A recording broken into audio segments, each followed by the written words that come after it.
Video का topic है Burns. ठीक है, अब इस वीडियो में हम बेसिकली बर्न्स के बारे में डिस्कस करेंगे, इसकी डेफिनेशन डिस्कस करेंगे, इसको क्लासीफाई करेंगे according to its causative agent. ठीक है, इसकी सीवियरिटी को डिस्कस करेंगे कि हम लोग सीवियरिटी का कैसे पता लगाते हैं बर्न्स की। फिर इसकी फाइनली हम लोग मैनेजमेंट डिस्कस करेंगे। ठीक है, उसमें फिर primary survey, secondary survey, first aid of the burn, ये सारी चीज़ें आ जाएंगी। फिर उसूलन इसके बाद इसकी थोड़ी सर्जिकल ट्रीटमेंट वगैरह आती है, और वो इस वीडियो का हिस्सा नहीं होगी क्योंकि मैं क्लासेस में भी उसका जो करवाया वो मैं बता दूंगा, लेकिन उसके अलावा थोड़ी सी एक्स्ट्रा चीज़ें और भी हैं, वो मैं या तो एक और वीडियो साइट से बनाऊंगा मैं, जो अगर मुझे लाइक टाइम मिल गया और मुझे लाइक स्टडी मटेरियल मिल गया उसका, then I will make that.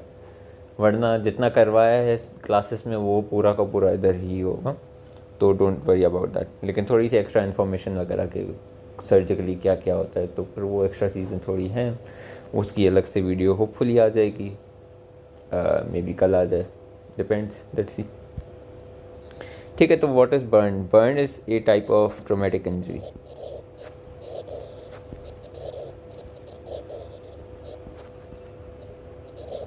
ठीक है, यूजुअली ये बेसिकली होता है due to the dehydration of tissues, although ये नेसेसरी नहीं होता। ठीक है, क्लासीफाई अगर हम लोग बर्न को ऑन इट्स कॉजेज़ कर रहे हैं, तो सबसे पहला जो क्लासिकल बर्न होता है that is the dry burn या फिर ड्राई फ्लेम बर्न जिसको हम कहते हैं। ठीक है, आग से जल जाना।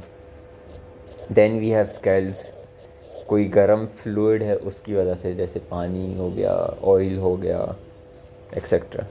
ठीक है, फिर we have chemical burns. Chemical में हमारे पास एसिड भी आ जाता है, अल्कली भी आ जाता है, ऑर्गेनिक मटेरियल भी आ जाता है, तो किसी भी चीज़ का बर्न हो सकता है। ठीक है, then we have electrical burn. ठीक है, उसके अलावा वी हैव क्या बोलते हैं इसको, रेडिएशन बर्न, मैकेनिकल बर्न या फिर फ्रिक्शन बर्न जो होता है। And then finally we also inhalational burn, जिसमें हम लोग जो फ्यूम्स होते हैं बर्न के, उसकी वजह से रेस्पिरेटरी ट्रैक्ट में इंजरी हो रही होती है, उसको हम बोलते हैं इनहेलेशनल बर्न। तो ये on the basis of causes burn इनमें डिवाइड होता है। अब सिवियरिटी पर आ जाएं तो बर्न की सिवियरिटी हम लोग जो जज कर रहे होते हैं, and this is obviously part of management of the Burns में आ जाता है ये, टेक्निकली स्पीकिंग। ठीक है, लेकिन हम लोग इसको अलग से मैं डिस्कस कर रहा हूँ क्योंकि मेरी मर्ज़ी। तो severity of the burn is divided into two. या तो उसकी स्प्रेड का हमें पता हो या फिर उसकी डेप्थ का हमें पता हो। ठीक है, तो ये दो अलग चीज़ें। स्प्रेड जो है वो होती है इसकी परसेंटेज में, percentage of total body surface area. ठीक है, शॉर्ट फॉर्म में TB ऐसे लिखते हैं, टोटल बॉडी सरफेस एरिया इसका फुल फॉर्म है। अब ये इसके 4 मेथड्स होते हैं हमारे पास। सबसे पहला मेथड तब यूज़ होता है जब एक पैची एरिया हो बर्न का, उसको हम बोलते हैं पाम मेथड। ठीक है, पाम मेथड में क्या है कि यूज़ क्यों, क्योंकि पैची एरिया ऑफ बर्न है तो इतना ज़्यादा एरिया इन्वॉल्व नहीं है, तो उसमें बंदे की पाम जो होती है बेसिकली उसको थोड़ा सा उसके फिंगर्स को फ्लेक्स करवाते हैं, एंड देन फिर वो जो एरिया है that is the 1% of total body surface area.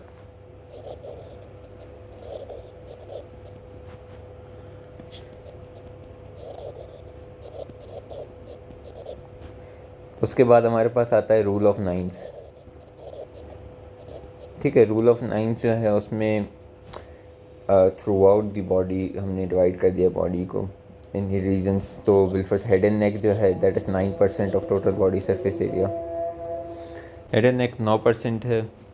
ठीक है, उसके अलावा भी है राइट अपर लिम्ब जो है या फिर लेफ़्ट अपर लिम्ब जो है, ईच ऑफ देम आर 9%। ठीक है, तो 9% एंड 9%, मतलब कि राइट अपर लिम्ब 9% है, लेफ़्ट अपर लिम्ब 9% है पूरी।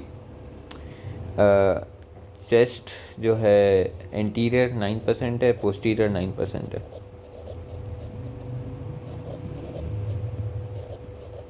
Same goes with abdomen, anterior 9% and posterior 9% है।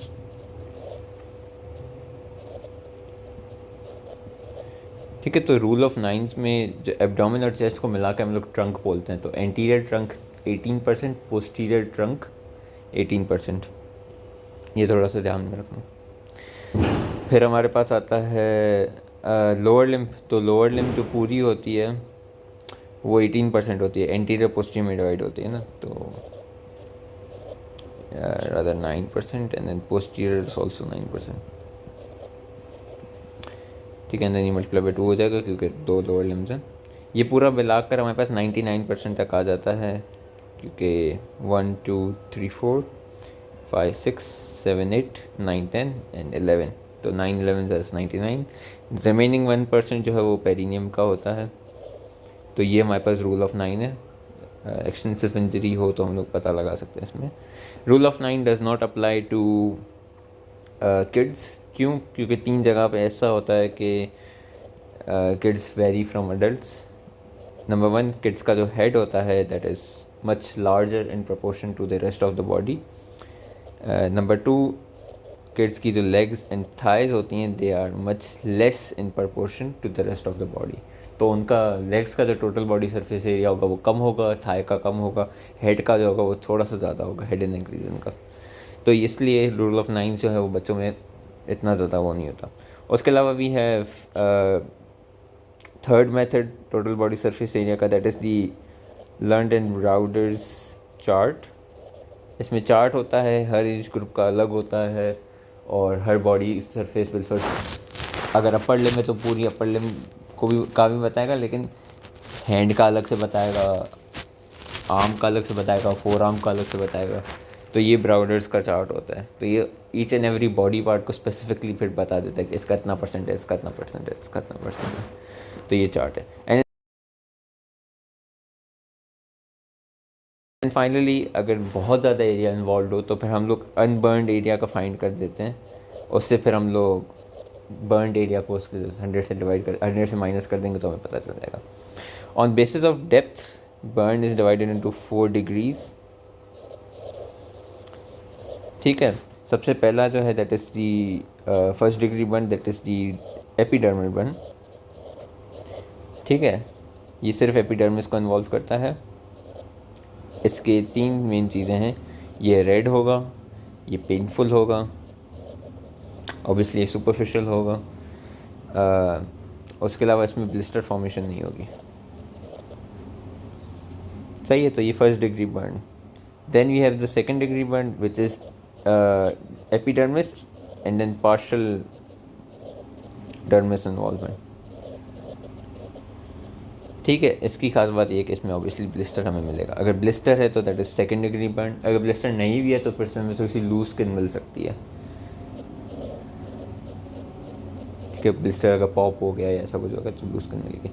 This second degree burn is divided into 2 types. Type A type B भी बोलते हैं, टाइप 1 टाइप 2 भी बोलते हैं। Type A is more superficial, type B is deeper. ठीक है, टाइप ए में हमारे पास इन्वॉल्वमेंट होती है वो पेपिलरी डर्मिस तक होती है, एंड टाइप बी में जो है that is a deeper dermis, that is reticular dermis तक इन्वॉल्व होती है। ऑल्दो पूरा डर्मिस फिर भी इन्वॉल्व नहीं होता, थोड़ा सा ऐसा फिर भी बच जाता है। टाइप ए का जो बेस होता है that is homogenous pink, and type B का जो बेस होता है वो यूजुअली रेडिश कलर या ब्लैकिश कलर हो जाता है। होमोजेनस फिर भी नहीं होता, वो हेट्रोजेनस होता है। उसमें ब्लैकिश भी मिलेगा, वाइटिश भी कभी मिल जाएगा, ऐसे डिफरेंट कलर्स के मिलते हैं। टाइप ए में ब्लड वेसल जो हैं वो इंटैक्ट रहती हैं, तो basically capillary refill is positive, या फिर कैपिलरी रीफिल जो है वो सही होगा।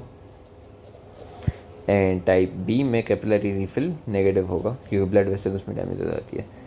टाइप ए में हमारे पास पिन प्रिक सेंसेशन होती है, pain receptors are normal in type A. Type B में पेन रिसेप्टर नहीं होते, ख़राब हो जाते हैं। Although vibration and touch is still normal in type B, तो फिर बंदे को महसूस होगा कि कोई टच कर रहा है, लेकिन उसको अगर नीडल मारोगे तो पेन फील नहीं होगा। उसके अलावा हमारे पास ब्लिस्टर्स के बारे में आ जाए तो ब्लिस्टर्स जो हैं टाइप ए के वो स्मॉल होते हैं और क्लियर फ्लूइड होता है उनमें। मीनवाइल ब्लिस्टर जो टाइप बी के होते हैं वो बिग होते हैं एंड उसमें फ्लूइड टर्बिड होता है, या फिर इवन रेडिश ब्लड स्टेन भी हो सकता है। ठीक है, and then finally type A is more moist या फिर wet in appearance, and type B is a lot more dryer in appearance. तो ये इनके डिफरेंसेस आ गए सेकंड डिग्री बर्न में। Then we have third degree burn, जिसमें पूरी डर्मिस इन्वॉल्व होती है as well as epidermis obviously involve हो ही रही है अब तो। इसमें पूरी डर्मिस इन्वॉल्व हो जाती है तो डर्मिस डीनेचर हो जाती है। इस डीनेचर डर्मिस को हम लोग बोलते हैं एस्कार। ये इसमें कंट्रैक्टाइल प्रॉपर्टी होती है, तो फिर ये अगर सर्कमफ्रेंशियल है तो फिर this can produce a tourniquet effect, जिसकी वजह से जो वेसल्स हैं वो ब्लॉक हो सकती हैं। ठीक है, इसके लिए फिर हमें करनी पड़ती है एस्कार्टोमी। इसकी खास बात ये है, एस्कार फॉर्मेशन इसकी खास बात है। ठीक है, कभी कभी ये होता है कि फेशिया भी इन्वॉल्व हो जाती है, तो वो फेशियोटोमी करनी पड़ती है कंपार्टमेंट सिंड्रोम से बचने के लिए। तो या this is all for third degree. Appearance इसकी ब्लैकिश होगी थर्ड डिग्री बर्न की ना, क्योंकि eschar is usually black in colour. Then we have fourth degree burn. Fourth degree burn deeper structures को इन्वॉल्व करता है स्किन के अलावा, तो चारिंग ऑफ टिश्यूज़ हमें मिलेगी। It is commonly seen in electric burn and epileptic patients, क्योंकि epileptic patients को अगर मिर्गी का दौरा बढ़ गया तो फिर बर्न में ही रहते हैं, तो फिर ज़्यादा डीपर बर्न हो जाता है। सही है, तो ये हो गया हमारे पास severity of the burn, degrees भी डिस्कस हो गए। अब हम आ जाते हैं मैनेजमेंट ऑफ द बर्न पे। मैनेजमेंट ऑफ द बर्न में हम लोग I like to divided at three things. Number one is the primary survey, number two is the secondary survey, and then number three is the first aid of the burn. ठीक है, and then फिर first aid में different different चीज़ें आ जाती हैं। कुछ चीज़ें होती हैं जो जनरल लेवल पर होती हैं, कुछ चीज़ें होती हैं जो हॉस्पिटल लेवल पर आना शुरू हो जाते हैं तब होती हैं, तो फिर वो भी मैं डिस्कस करूँगा। ठीक है, प्राइमरी सर्वे में हमारे पास निमोनिक है doctor ABC, DRABC, danger response airway breathing circulation. अगर इमीडिएटली बर्न का पेशेंट है, आपको इन चीज़ों का ख्याल रखना है। सराउंडिंग में कोई ऐसी डेंजरस चीज़ तो नहीं है जो उसको वो डैमेज कर सकती है, या फिर उसके बॉडी पार्ट में ऐसा कोई डेंजरस इंजरी तो नहीं जो उसको उसके लिए हार्मफुल या फिर लाइफ थ्रेटनिंग हो सकती है। ठीक है, रिस्पॉन्स सही से दे रहा है नहीं दे रहा वगैरह। एयरवे ब्रीदिंग नॉर्मल है नहीं है, एयरवे ऑब्स्ट्रक्टेड है या नहीं, ब्रीदिंग नॉर्मल है या नहीं है, एंड सर्कुलेशन नॉर्मल है या नहीं है। तो ये प्राइमरी सर्वे होता है। यूजुअली कभी भी कोई भी इंजरी वाला आता है तो हम सबसे पहले ये 5 चीज़ें चेक कर रहे होते हैं कि ताकि हम उसको और फर्दर एग्जामिन बाद में करें। पहले ये देख लें कि इंजरी जो है लाइफ थ्रेटनिंग है या नहीं है। ठीक है, तो प्राइमरी सर्वे का सिर्फ ये मकसद है।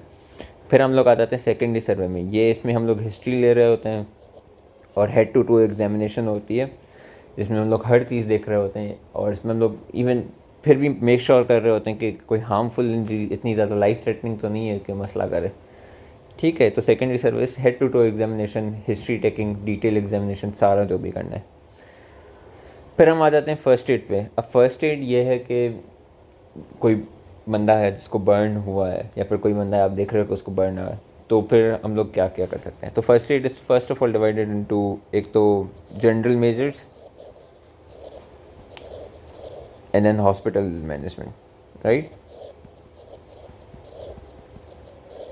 जनरल मेजर्स में हमारे पास सबसे पहली चीज़ आ जाती है कि हमें ऑब्वियसली बर्न प्रोसेस को रोकना है। बर्न प्रोसेस को कैसे रोकते हैं? ऑक्सीजन सप्लाई बंद कर देते हैं। अब वो कैसे बंद करनी है, डिफरेंट चीज़ों के डिफरेंट सिनेरियोस में डिफरेंट हो सकता है वो। तो बिलफर्ज अगर क्लासिक फ्लेम बर्न है उसको अक्सर पानी मारते हैं इवन, या फिर कपड़े से करते हैं, मिट्टी से करते हैं, तो वो उसके डिफरेंट चीज़ें हैं जिसमें हम लोग को प्राइमरी फोकस किया बर्न को करना है। देन आता है कूलिंग द बर्न एरिया। ठीक है, अब ये यूजुअली होता है टैप वाटर से, ठंडे पानी से होता है। I don't remember exact time, लेकिन आई एम प्रिटी श्योर यही है। 15 to 20 minutes for flame Burns and 1 hour for electric Burns, sorry not electric, chemical Burns. ठीक है, केमिकल बर्न्स के लिए 1 hour तक या 1.5 घंटे तक इवन करना पड़ता है इरिगेशन। एंड जो फ्लेम बर्न है उसके लिए आपको वॉश वगैरह या इरिगेशन जो भी है वो करनी पड़ती है for 15 to 20 minutes। Irrigation washing में फ़र्क ये है कि वॉशिंग में हम लोग हाथ लगा सकते हैं, इरिगेशन में सिर्फ पानी से करना है, क्योंकि हाथ लगाओगे तो हाथ भी जल जाएगा। ठीक है, ये हो गया कूलिंग वगैरह हमने कर दी। फिर प्राइमरी सेकेंडरी सर्वे फर्स्ट एड का भी हिस्सा आप लोग बोल सकते हो। ठीक है, फिर हमारे पास आ जाता है इसका एडमिशन क्राइटेरिया। इसको हॉस्पिटल लेकर जाएंगे तो फिर आप हॉस्पिटल वाले इसको एडमिट करेंगे। ठीक है, अब admission criteria I will not go deep into it.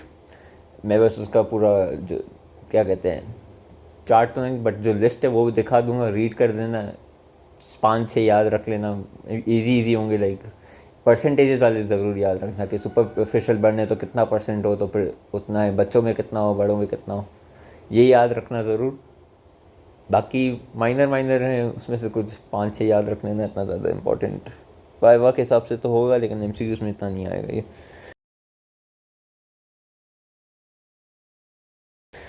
Then we have hospital में आप क्या करते हो। तो हॉस्पिटल में सबसे पहली चीज़ होती है फ्लूइड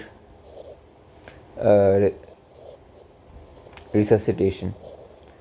ठीक है, जब भी बर्न होता है तो बर्न में हमारे पास फ्लूइड लॉस बहुत ज़्यादा होता है। As an response of the body SIRS, severe inflammatory response syndrome, उसमें हमारे पास जो फ्लूइड है वो विजिबली भी लॉस हो रहा होता है, इनविजिबली भी लॉस हो रहा होता है। विजिबली लॉस बेसिकली डिहाइड्रेशन वगैरह तो वैसे बर्न के इंजरी की वजह से हो रही होती है, लेकिन सिंस इन्फ्लेमेशन है, कैपिलरी परमिबिलिटी बढ़ रही है, तो फिर वो जो फ्लूइड जो हमारे पास वेसल्स में है वो लीक आउट होके एक्स्ट्रा सेलुलर फ्लूइड में भी जा रहा होता है। तो इमीडिएटली हमें जो चीज़ का ख्याल रखना होता है दैट इज़ फ्लूइड को हमें रिससिटेट करना होता है, डिहाइड्रेशन को रोकना होता है।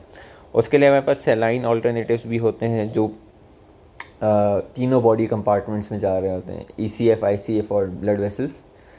और हमारे पास कोलॉइड्स होते हैं या क्रिस्टलॉइड्स होते हैं, सॉरी कोलॉइड्स होते हैं। सेलाइन इज़ बेसिकली क्रिस्टलॉइड। ठीक है, जो कोलॉइड्स हैं वो बेसिकली सिर्फ प्लाज्मा तक रहते हैं, वो ICF या ECF में नहीं जाते हैं। तो ये थोड़ा सा फ़र्क है। सेलाइन में हमारे पास आ जाता है ये जो मेन है, क्या नाम है इसका, Ringer lactate, normal saline and dextran solution या डेक्स्ट्रोज सोल्यूशन। ठीक है, कोलॉइड में एल्ब्यूमिन वगैरह प्रोटीन्स जो हैं, प्लाज्मा प्रोटीन, वो आ जाते हैं। तो ये फ्लूइड यूज़ करते हैं। अब फ्लूइड कितना यूज़ करना है वो देख लेते हैं। फ्लूइड यूज़ करने के लिए हमारे पास आता है पार्कलैंड फार्मूला। पार्कलैंड फार्मूला ये बोलता है कि जो टोटल बॉडी सरफेस एरिया जो इन्वॉल्वमेंट हुआ है उसको मल्टीप्लाई कर दो 3 या 4 से कर दो, and into the kg, in weight in kg of the person. तो ये हमारे पास आ जाएगा इन ml के कितना चाहिए हमें फ्लूइड। ठीक है, अब ये फ्लूइड हमें रिससिटेट करना है। अब ये फ्लूइड जो है रिससिटेट करने के लिए हम इसको 2 में डिवाइड कर देते हैं फ्लूइड को। शुरू में हम लोग शुरू के 8 आवर्स में आधा देते हैं, एंड रिमेनिंग जो आवर्स हैं और like 16 hours for 1 day, right, तो उसमें आधा देते हैं। इसलिए क्योंकि जो शुरू के 8 घंटे उसमें ज़्यादा फ्लूइड लॉस होता है, एंड के 16 घंटों में बनस्पत क्योंकि अब एक्यूट इंजरी कम हो गई है तो उसमें कम फ्लूइड लॉस होता है। तो इसलिए हम लोग पार्कलैंड फार्मूला ये करना है, ये एक रफ एस्टिमेट दे देता है कि इतना आपको देना है। फिर हम लोग इसको ऑब्वियसली मॉनिटर कर रहे होते हैं वाया यूरिन आउटपुट। अगर urine output is more than basically more than required या नेसेसरी, तो फिर हम लोग उसको फ्लूइड को कम कर देते हैं। और अगर यूरिन आउटपुट कम आ रहा है तो फिर हम लोग उसको बढ़ा देते हैं, फ्लूइड को जो हम दे रहे हैं इन्फ्यूजन रेट उसको बढ़ा देते हैं। ठीक है, 50% भी कहीं पे लिखा हुआ है, कहीं पे 33% भी लिखा हुआ है, तो डजेंट मैटर। तो ये हो गया यूरिन आउटपुट से हम लोग को। अब होना कितना चाहिए यूरिन आउटपुट, तो for regular flame Burns it should be 0.5 cc या 0.5 ml पर किलोग्राम एवरी 24 आवर्स और एवरी आवर आई थिंक, इसको डबल चेक कर लेना। एंड देन 1 ml या फिर 1 cc पर किलोग्राम एवरी आवर या एवरी 24 आवर में से एक है। I think most likely hour के हिसाब से 24 आवर्स में इतना कम नहीं होना चाहिए। ठीक है, तो ये हो गया हमारे पास पार्कलैंड फार्मूला, उसकी बेसिकली यूरिन आउटपुट्स हम लोग कैसे उसको वो करते हैं। फिर बच्चों में हम लोग अक्सर एक और चीज़ भी कर रहे होते हैं, हमें मेंटेनेंस फ्लूइड भी देना होता है थोड़ा थोड़ा। लाइक ये तो फर्स्ट 24 डेज़ में हमने दे दिया ना, मेंटेनेंस फ्लूइड भी हमें देना होता है, बच्चों में भी बड़ों में भी। तो होता यूँ है कि फॉर दी इसको कैसे कैलकुलेट करेंगे मेंटेनेंस फ्लूइड को, तो for the first 10 kg every kg is basically equal to 100 ml। तो अगर 9 kg का बच्चा है तो उसको हमें 900 ml मेंटेनेंस फ्लूइड देना होगा। ठीक है, फिर 10 kg to 20 kg के हिसाब से एवरी अदर के जी, लाइक बताता हूँ इसको कैसे कैलकुलेट करें, इज इक्वल टू 50 ml। तो बिलफर्स अगर 15 के का बच्चा है तो 10 के हमने इसमें 1 लीटर दे दिया, क्योंकि पहले हमें उसका वो 10 के का कोटा पूरा किया, ये वाला पूरा किया। अब इसके बाद 5 और के 10 to 20 में आ गए ना, तो दैट मीन्स कि अब इस एक्स्ट्रा 5 में हर 5 पे हर के पे 50 ml ऐड होगा, तो 550 दैट इट्स 250, राइट। तो 1000 ml उसके रेगुलर 10 के and then 250 for the next 5 के जो उस बच्चे में है, तो 1250 ml बच्चे का फ्लूइड मेंटेनेंस होगा। एंड देन 20 के से ऑनवर्ड्स अगर वेट है तो फॉर एवरी के जी above 20 K G there's like 20 ml I think दे रहे होते हैं, 20 ml या 10 ml है। आई थिंक ये एवरी आवर के हिसाब से या फिर एवरी 24 आवर्स के हिसाब से, ये फिर सेकेंड में या तो पोस्ट एडिटिंग डाल दूंगा या तो चेक कर लेना खुद ही कि क्या है। ऑलराइट, तो अब हम डिस्कस करते हैं कि फाइनली रिससिटेट भी हमने कर लिया। उसके बाद हमारे पास आ जाता है टेस्ट जो करवाते हैं। तो हम लोग ऑब्वियसली बेसलाइन टेस्ट करवा रहे होते हैं, ब्लड सीपी, यूरिया क्रिएटिनिन वगैरह, ये सारी चीज़ें, ठीक है। तो ब्लड सीपी याद रखना, यूरिया क्रिएटिनिन, इलेक्ट्रोलाइट्स, डिहाइड्रेशन वाली ये याद रखना। उसके अलावा स्पेसिफिक टेस्ट होते हैं, LFTs करवा दिया अगर लिवर फेलियर का बंदा है। उसके अलावा भी 2-3 और टेस्ट होते हैं, आई एम फॉरगेटिंग देम, लेकिन वो भी होते हैं। ग्लूकोज का करवा दिया चलो टेस्ट।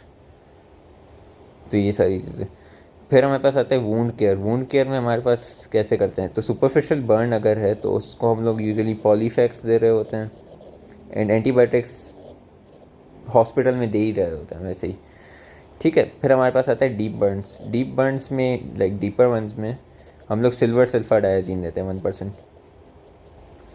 सिल्वर सल्फर डायाजीन क्या करती है कि ये हम लोग, एक तो ये ऑब्वियसली प्रोटेक्टिव एजेंट है, सिल्वर जो है वो हीलिंग को डिले करता है, that is a negative thing, नहीं करना चाहिए लेकिन ये करता है। तो इसलिए हम लोग इसको सुपरफिशियल में नहीं देते, क्योंकि सुपरफिशियल में हमें चाहिए कि जल्दी हील हो जाए।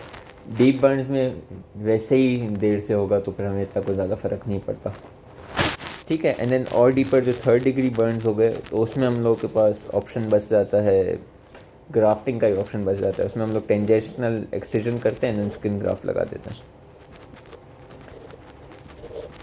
ठीक है। टेंजेशनल एक्ससिजन बेसिकली मतलब कि स्लाइसेस कट कर रहे होते हैं बर्न स्किन के, एंड देन फिर उसमें से जब तक आपको नॉर्मल नहीं आ जाता तब तक कट किया गया, एंड देन फिर उसके ऊपर स्किन ग्राफ्ट लगा दिया, पार्शल थिकनेस लगाओ या फुल थिकनेस लगाओ, मर्जी है।